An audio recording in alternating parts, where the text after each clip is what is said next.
They promise you freedom through acceptance. They tell you that liberation comes through being loved, appreciated, and embraced by society. They sell you the comfortable lie that you can be truly free while maintaining the approval of everyone around you. But this is the greatest deception ever sold to the human spirit. True freedom has never belonged to the beloved. It belongs to the despised. Freedom belongs to those who are willing to be hated. Tonight, we venture into the philosophical wasteland where comfort goes to die and truth emerges from the ashes of pleasant illusions. We will explore why genuine freedom requires the deliberate severing of the approval that keeps most people psychologically enslaved, why authentic power demands the courage to stand alone against the hatred of those who cannot bear to see chains broken, and why every truly free individual throughout history has paid the same terrible price, the loss of love from those too weak to follow them into liberty. This is not a philosophy of bitterness or misanthropy. This is the recognition of a fundamental law of human psychology. Those who break free from collective limitations will always be hated by those who choose to remain bound. The free threaten the comfortable lies that make slavery bearable. The independent expose the weakness that makes dependence seem wise. The authentic reveal the falseness that makes conformity appear virtuous.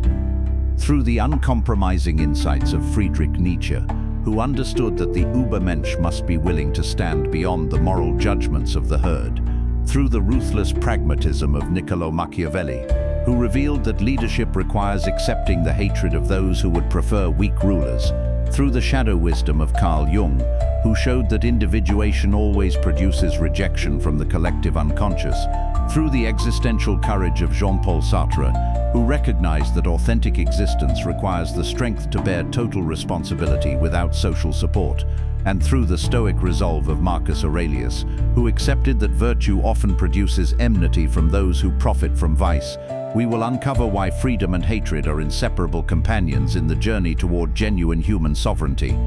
By the end of this philosophical descent, you will understand why seeking approval is the surest path to slavery, why being loved by everyone means being free to no one, and why the willingness to be hated is not the price of freedom. It is freedom itself, in its purest and most uncompromising form. The question that will determine the trajectory of your entire existence is this: are you willing to trade the warm prison of universal acceptance for the cold liberation of selective hatred? Are you strong enough to be free? Friedrich Nietzsche stands as the great prophet of dangerous freedom, the philosopher who dared to proclaim that authentic existence requires the courage to move beyond the moral categories that keep humanity safely contained within the boundaries of collective mediocrity. His insight cuts through millennia of comfortable philosophy to reveal the harsh truth that freedom and social acceptance are mutually exclusive, that you cannot transcend the limitations of the herd while remaining beloved by it. Nietzsche's concept of the Übermensch, the overman who has overcome the need for external validation, represents the ultimate expression of human freedom. But this freedom comes at a cost that most people find unthinkable: the complete willingness to be despised, rejected, and condemned by those who lack the strength to follow the path of self-overcoming. The Übermensch does not seek hatred, but neither does he flee from it when it becomes the inevitable consequence of living according to self-created values rather than socially imposed limitations. God is dead, Nietzsche declared, but this famous pronouncement masks a deeper and more personal truth. The moment you stop seeking divine approval for your existence, you must also stop seeking human approval. The death of external moral authority creates the terrifying freedom of self-creation, but this freedom can only be exercised by those willing to bear the hatred of those who prefer the comfort of external authority to the burden of internal responsibility. Nietzsche observed that the vast majority of people cannot tolerate authentic freedom, not in themselves, and certainly not in others. Freedom threatens their carefully constructed worldview that limitations are inevitable, that conformity is wise, that safety lies in sameness. When they encounter someone who has broken free from the constraints they have accepted as permanent, their response is not admiration but hatred, not inspiration but resentment, not respect but the desperate desire to drag the free person back into the shared prison of collective limitation. This hatred is not accidental or peripheral. It is essential and inevitable. The free person's very existence serves as a living refutation of the excuses that others use to justify their self-imposed slavery. By demonstrating that chains can be broken, they make others' choice to remain chained appear as what it is, a choice rather than a necessity, cowardice rather than wisdom, weakness rather than prudence. The Nietzschean path to freedom requires what he called amor fati, the love of one's fate, including the difficult fate of being hated for refusing to accept the limitations that others have embraced. This is not masochism, but the recognition that hatred from the enslaved is the inevitable shadow cast by the light of freedom. To love your fate means to accept this hatred, not as punishment, but as confirmation that you have successfully escaped the gravitational pull of collective weakness. Nietzsche understood that most people will choose comfortable slavery over dangerous freedom every time the choice is presented clearly. They will attack those who choose differently, not out of moral concern, but out of psychological necessity, the need to defend their decision to remain bound by proving that freedom is impossible, immoral, or ultimately self-destructive. The hatred directed at the free person is actually the projection of the self-hatred that enslaved people feel when confronted with evidence of what they could become if they possessed the courage to break their own chains. The philosopher's insight reveals that seeking approval from the masses is not just futile, but actively counterproductive to the development of freedom. Every moment spent trying to make your authentic self palatable to those who profit from your limitation is a moment stolen from the work of becoming who you actually are, when all external expectations are stripped away. The attempt to be free while remaining loved is like trying to fly while refusing to leave the ground, a fundamental contradiction that ensures neither objective is achieved. Nietzsche's revaluation of all values becomes not just an intellectual exercise, but a practical necessity for anyone seeking genuine freedom. You must systematically examine every value you have inherited from society, family, culture, and tradition to determine whether it serves your development or constrains it, whether it enhances your capabilities or diminishes them, whether it supports your freedom or maintains your enslavement to others' expectations. This revaluation process inevitably produces hatred from those whose values you reject, because your rejection implies criticism of their choice to accept those values. When you demonstrate that conventional morality is not inevitable, you threaten their comfortable assumption that they had no choice but to conform. When you show that social expectations can be transcended, you expose their decision to submit as voluntary rather than necessary. When you prove that limitations can be overcome, you reveal their acceptance of those limitations as chosen weakness rather than unavoidable fate.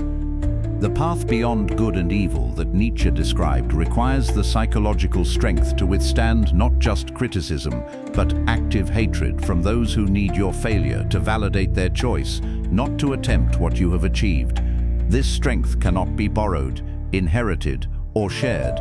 It must be developed through the direct experience of choosing your own path despite social opposition, of acting according to your own judgment despite external condemnation, of building your own values despite the hatred of those who would prefer you accept theirs.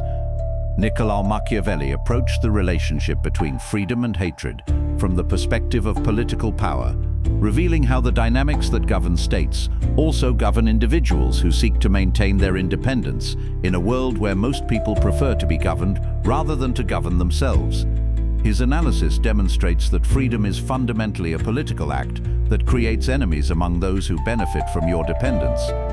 Machiavelli observed that princes who attempted to be loved by all their subjects inevitably became weak rulers who satisfied no one and ultimately lost power to those willing to accept hatred in exchange for effectiveness.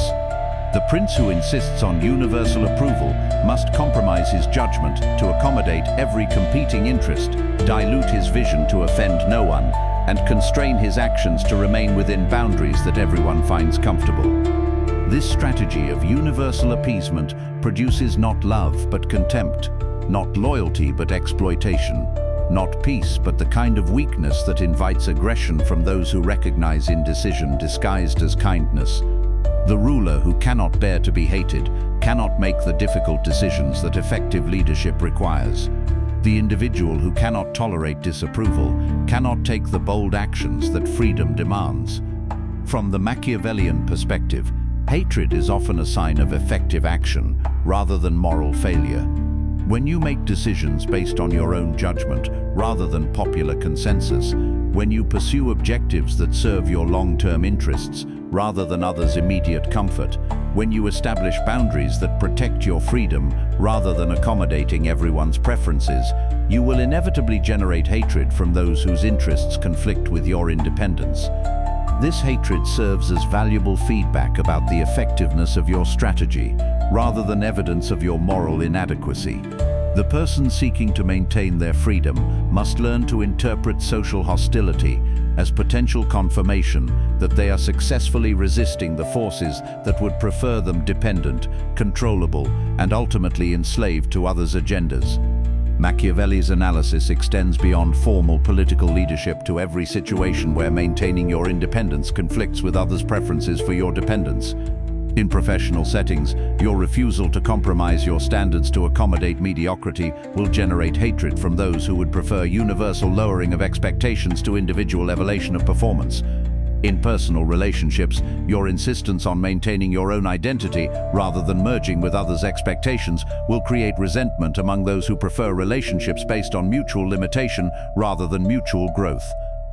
In social contexts, your willingness to express unpopular but true opinions will produce hostility from those who prefer comfortable lies to uncomfortable realities.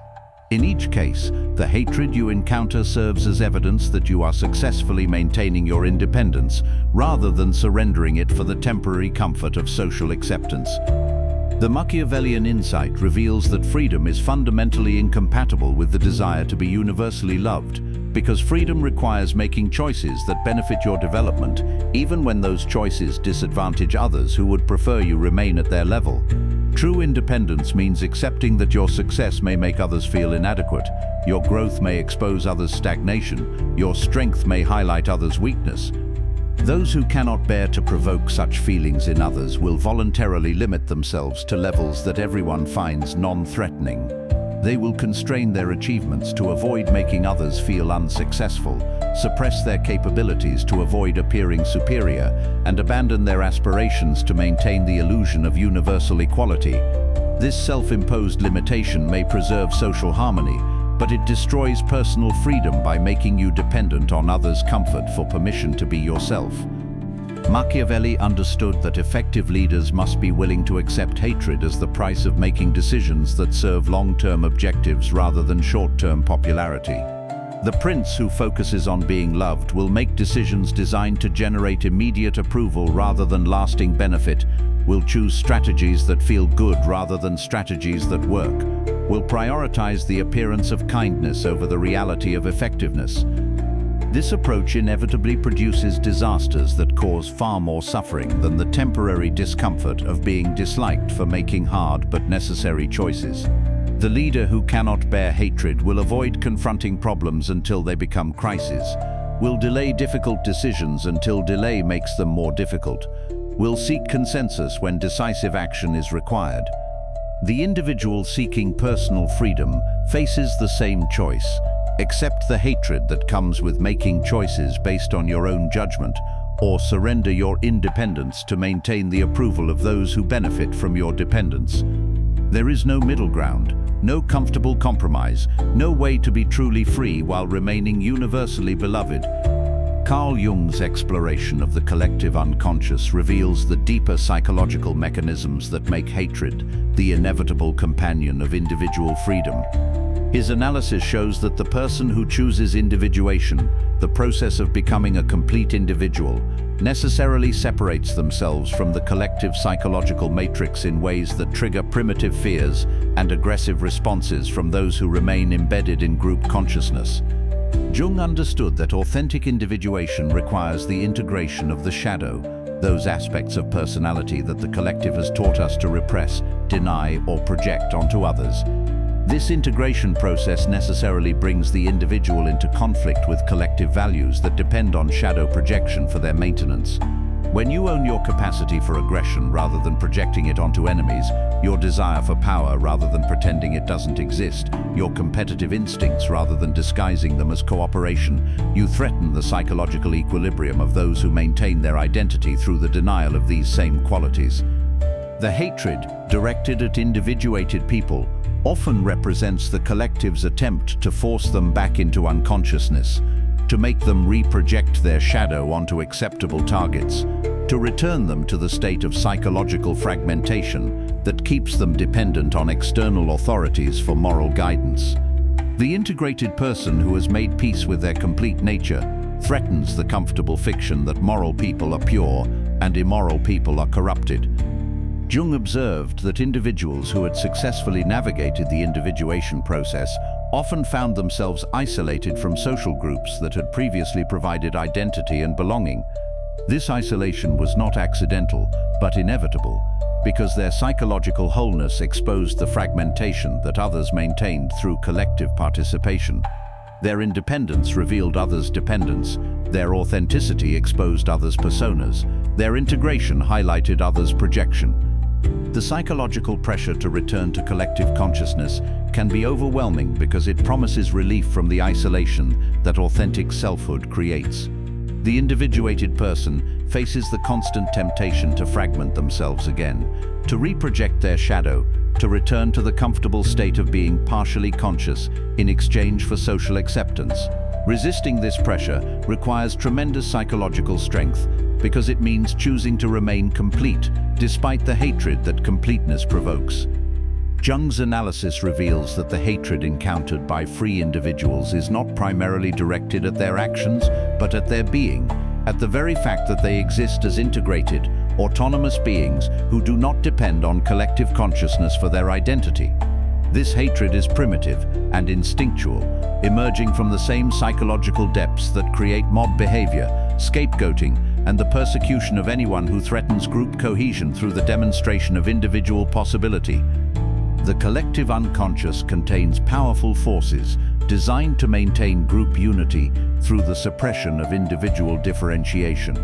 These forces manifest as social pressure to conform, moral condemnation of those who stand out, and the systematic punishment of anyone who demonstrates capabilities or insights that the group cannot match.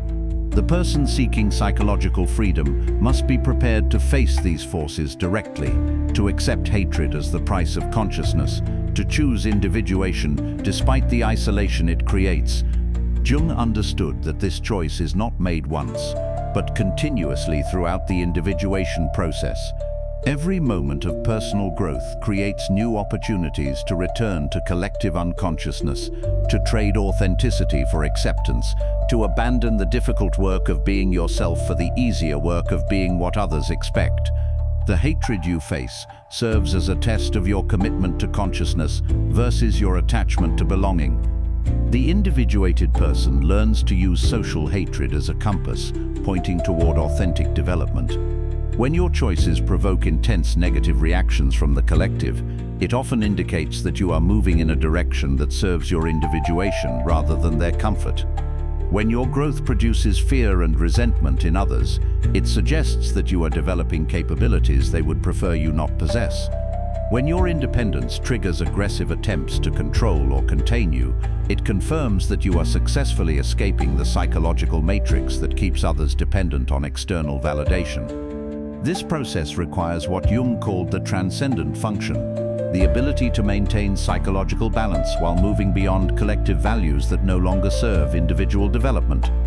This function allows the individuated person to remain connected to humanity while refusing to be controlled by human opinion, to feel compassion for those trapped in collective consciousness while declining to return to that trap themselves. The Jungian path to freedom through individuation inevitably produces what he called the loneliness of the individuated person, the isolation that comes from psychological wholeness in a world of fragmented people. This loneliness cannot be eliminated by returning to collective consciousness because such a return requires the abandonment of hard-won integration. It can only be born through the recognition that genuine freedom always comes at the cost of comfortable belonging. Jean-Paul Sartre contributed the existentialist understanding that freedom is not a condition to be achieved, but a burden to be borne, and that authentic existence requires the courage to bear this burden without seeking relief through the approval of others, who would prefer you abandon your freedom in favor of their comfort. His famous declaration that we are condemned to be free reveals that freedom is not a reward for good behavior, but the fundamental condition of human existence, a condition that most people flee through what he called bad faith. Bad faith, in Sartre's analysis, is the pretense that we are not free, that our choices are determined by circumstances beyond our control, that we must conform to expectations imposed by others who presumably understand our situation better than we do. This pretense provides psychological relief from the anxiety of freedom, but only at the cost of authentic existence. The person living in bad faith trades the terrible responsibility of self-creation for the comfortable illusion of being determined by forces outside themselves. From the existentialist perspective, the hatred directed at free individuals represents the collective attempt to force them back into bad faith, to make them pretend that their freedom is actually limitation, that their choices are actually compulsions, that their responsibility is actually victimhood. This hatred emerges from the desperate need of others to maintain their own illusions of non-freedom by ensuring that no one around them demonstrates the possibility of authentic choice. Sartre understood that freedom creates anxiety, not just in the person exercising it, but in everyone who witnesses its exercise. Your willingness to take full responsibility for your choices implies that others could take responsibility for theirs. Your refusal to blame circumstances for your limitations suggests that others' acceptance of those limitations is voluntary rather than inevitable. Your demonstration that authentic existence is possible makes others' inauthentic existence appear as what it is, a choice rather than a necessity. The existentialist analysis reveals that being hated for your freedom is not a personal attack, but an ontological necessity. Your very existence as a free being threatens the fundamental structure of bad faith that allows others to avoid the anxiety of authentic existence. They must either acknowledge their own freedom with all the responsibility and anxiety it entails, or find ways to deny, attack, or undermine your demonstration that freedom is possible. This creates what Sartre called the look of the other, the constant pressure of being judged, evaluated, and ultimately condemned by those who need your failure to validate their choice to remain inauthentic. The free person must learn to act despite this look, to choose authentically despite social condemnation, to bear the full weight of responsibility without seeking relief through others' approval or understanding. Sartre's insight extends to the recognition that seeking approval is itself a form of bad faith, an attempt to escape the anxiety of freedom by making others responsible for validating your choices. The moment you require external validation for your decisions, you surrender the freedom that made those decisions authentic. You become dependent on others' opinions for your sense of self-worth, which means you are no longer free to choose based on your own understanding of what serves your authentic existence. The existentialist path to freedom requires what Sartre called radical responsibility, the acceptance that you are completely responsible for who you become through the choices you make, regardless of the circumstances you inherit or the reactions you provoke in others. This responsibility cannot be shared, delegated, or diminished through social approval. It must be borne in its entirety by the person choosing to live authentically, rather than seeking comfort through conformity. This radical responsibility inevitably produces hatred from those who have chosen to avoid such responsibility by maintaining the illusion that they are victims of circumstances rather than creators of their own existence. Your acceptance of total responsibility for your life implies that they could accept responsibility for theirs. Your willingness to bear the anxiety of freedom suggests that their flight from that anxiety is chosen rather than necessary. The existentialist understanding reveals that freedom and hatred are not accidentally connected, but essentially linked. To be free means to accept responsibility that others have rejected, to bear anxiety that others have avoided, to choose authentically when others have chosen to live in bad faith. This inevitably creates resentment among those who need your failure to validate their refusal to attempt what you have achieved. Marcus Aurelius, writing his philosophical meditations while commanding Roman legions and governing an empire, understood freedom from the perspective of Stoic discipline, the recognition that true liberty comes not from the absence of external constraints, but from the internal strength to maintain your principles regardless of social pressure, political opposition, or personal cost. His insights emerge from the practical necessity of making decisions that serve long-term objectives rather than immediate popularity. As emperor, Aurelius faced the constant choice between doing what was right according to his understanding of virtue and doing what would generate approval from various factions within the empire. His meditations reveal the psychological strength required to choose principle over popularity, effectiveness over appearance, duty over comfort. He understood that leadership, whether of an empire or of your own life, requires the willingness to be hated by those who would prefer weak guidance that accommodates their preferences rather than strong direction that challenges their limitations.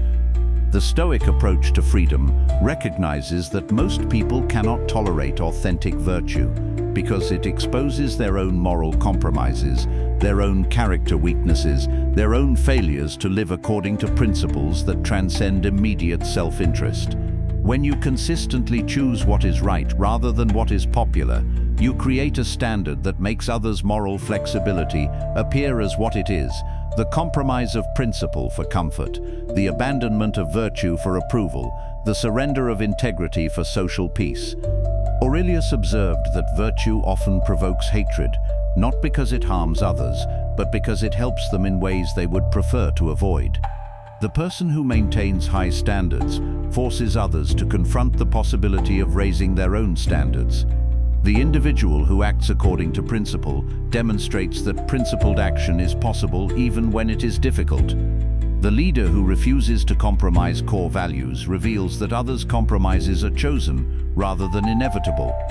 This revelation creates resentment among those who have justified their moral flexibility by claiming that circumstances forced them to abandon their principles. Your refusal to abandon yours in similar circumstances exposes their rationalization as self-serving rather than necessary. Your strength highlights their weakness. Your consistency reveals their inconsistency. Your courage exposes their cowardice.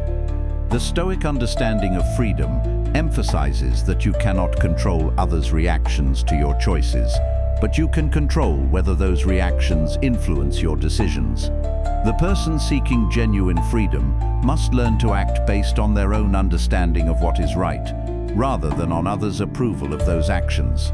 This requires developing what Aurelius called an inner citadel, a core of self-determination that remains intact regardless of external pressure. Building this inner citadel requires the systematic practice of choosing principle over popularity in small matters, so that you develop the strength to maintain that choice when the stakes are higher. Every time you compromise your standards to gain approval, you weaken your capacity for freedom. Every time you maintain your principles despite disapproval, you strengthen your independence from others' opinions. Aurelius understood that the hatred encountered by principled people serves a valuable function. It tests the authenticity of your commitment to your values. If your principles dissolve under social pressure, they were not true principles, but merely preferences that you held while they remained comfortable. If your values change based on others' reactions, they were not your values but social positions you adopted to gain approval. The Stoic path to freedom requires developing the psychological strength to remain committed to your principles when that commitment produces hatred, isolation, and active opposition from those who benefit from your moral flexibility. This strength cannot be borrowed from others or supported by social consensus. It must be built through the repeated choice to do what you believe is right, regardless of the personal cost. The Emperor Philosopher's meditations reveal that freedom is not a destination, but a practice, the daily discipline of choosing your own path, despite social pressure to conform, of maintaining your standards, despite others' preferences for universal lowering of expectations, of acting according to your judgment, despite the hatred such independence provokes in those who have surrendered their own. Throughout history, every individual who achieved genuine freedom paid the same price, the loss of love from those who preferred them bound. Every innovator faced hatred from those invested in existing systems. Every reformer encountered opposition from those who profited from the problems they sought to solve. Every authentic person provoked resentment from those who had chosen to live inauthentically. This pattern is not accidental, but inevitable, because freedom threatens the psychological, social, and economic arrangements that depend on others' dependence. Your independence makes others' dependence appear optional rather than necessary. Your success makes others' failure appear chosen rather than inevitable. Your strength makes others' weakness appear voluntary rather than circumstantial. The free person serves as a living reminder that the chains others wear are largely self-imposed, that the limitations they accept are often chosen rather than inevitable, that the comfort they prioritize comes at the cost of the growth they claim to want. This reminder produces not gratitude, but hatred, because it eliminates the comfortable excuses that make settled limitation bearable. Every revolution in human thought, every advancement in human capability, every expansion of human possibility has emerged from individuals willing to be hated for refusing to accept the limitations that others had embraced as permanent. These individuals did not seek hatred, but they accepted it as the inevitable price of the freedom they valued more than approval.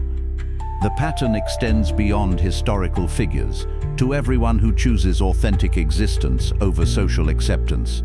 The entrepreneur who builds something new faces hatred from those invested in existing systems. The artist who creates original work encounters resentment from those who produce only imitation. The individual who pursues excellence provokes hostility from those who have settled for mediocrity. In each case, the hatred serves the same function: to pressure the free person back into the comfortable prison of social conformity, to make them abandon their authentic path for the sake of others' comfort, to force them to limit themselves to levels that everyone finds non-threatening. The strength to resist this pressure and continue pursuing freedom, despite social hatred, is what separates those who achieve genuine independence from those who dream of it but lack the courage to pay its price. The contemporary world has created sophisticated methods for punishing freedom while pretending to promote it. Social media platforms promise connection, but deliver surveillance and social pressure. Democratic institutions promise self-determination, but create dependence on majority approval. Educational systems promise knowledge, but produce conformity to expert opinion. Each of these systems operates by making freedom appear selfish, independence seem antisocial, and authenticity feel like betrayal of social obligations. They create environments where being hated for your choices feels like evidence of moral failure rather than confirmation of authentic living. They convince people that universal approval is both possible and desirable rather than impossible and enslaving. The person seeking genuine freedom in this environment must be willing to be seen as selfish for prioritizing their own development, antisocial for refusing to subordinate their judgment to group consensus, and disloyal for choosing their own path rather than the path others would prefer them to follow. They must accept being labeled as extremist for having strong convictions, arrogant for trusting their own judgment, and dangerous for demonstrating that limitations can be transcended. This labeling serves the function of making freedom appear pathological rather than natural, selfish rather than necessary, dangerous rather than beneficial. It creates psychological pressure to return to dependence by making independence seem like a character flaw rather than a character strength. The person who cannot withstand this pressure will abandon their freedom to regain social acceptance, trading their authenticity for approval and their independence for belonging. But the person who understands that hatred is freedom's shadow will recognize these attacks as confirmation that they are successfully escaping the gravitational pull of collective limitation. They will use social disapproval as a compass, pointing toward authentic development, emotional attacks as evidence that they are threatening arrangements that depend on their dependence, and moral condemnation as proof that they are transcending moral systems designed to contain rather than liberate. The ultimate recognition is that seeking approval is seeking slavery, while accepting hatred is accepting freedom. Every moment spent trying to make your authentic self palatable to those who profit from your limitation is a moment stolen from the work of becoming who you actually are, when all external expectations are stripped away.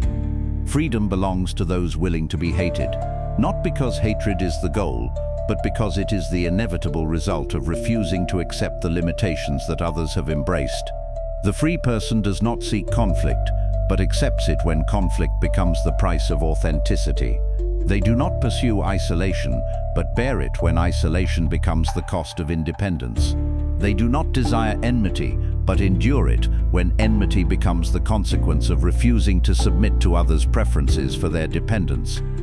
This willingness to be hated is not cruelty but courage, not misanthropy, but the ultimate expression of love for human potential that refuses to be constrained by human weakness.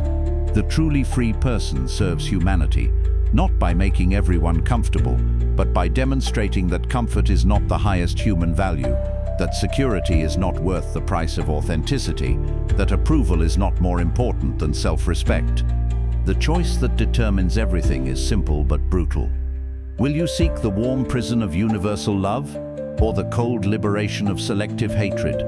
Will you trade your authenticity for others' comfort, or maintain your independence despite their disapproval? Will you limit yourself to levels that everyone finds non-threatening, or develop yourself to your full potential, regardless of the fear this development creates in others? Your freedom waits in the space beyond others' approval, in the realm where their love cannot reach, and their hatred cannot destroy. It belongs to you the moment you stop seeking permission to be yourself and start being yourself, regardless of whether anyone grants that permission. The weak will always hate the strong. The dependent will always resent the independent. The conformist will always attack the authentic. This is not a problem to be solved, but a reality to be accepted by those who choose freedom over comfort, truth over popularity, authenticity over approval. Freedom belongs to those willing to be hated, because hatred is proof that you have broken the chains that bind others, transcended the limitations they have accepted, and claimed the independence they fear to pursue. Your willingness to bear their hatred is your declaration of independence from their approval, your refusal to let their comfort constrain your growth, your choice to be yourself rather than what they need you to be. The time for choosing is now. The prison of approval stands open, offering the comfortable warmth of universal love in exchange for the surrender of your authentic self. The territory of freedom stretches before you, cold and uninviting but real and unlimited, requiring only your willingness to walk alone when necessary and be hated when inevitable. Which will you choose? The love that enslaves, or the hatred that liberates? The approval that constrains, or the rejection that frees? The warmth of the prison, or the cold of the open sky? Freedom belongs to those willing to be hated. Are you willing? Your answer will determine not just your future, but your identity, whether you will be remembered as someone who chose comfort, or someone who chose courage, someone who sought approval, or someone who claimed authenticity, someone who remained bound, or someone who broke free. The choice is yours. The hatred is waiting. So is your freedom. Choose now.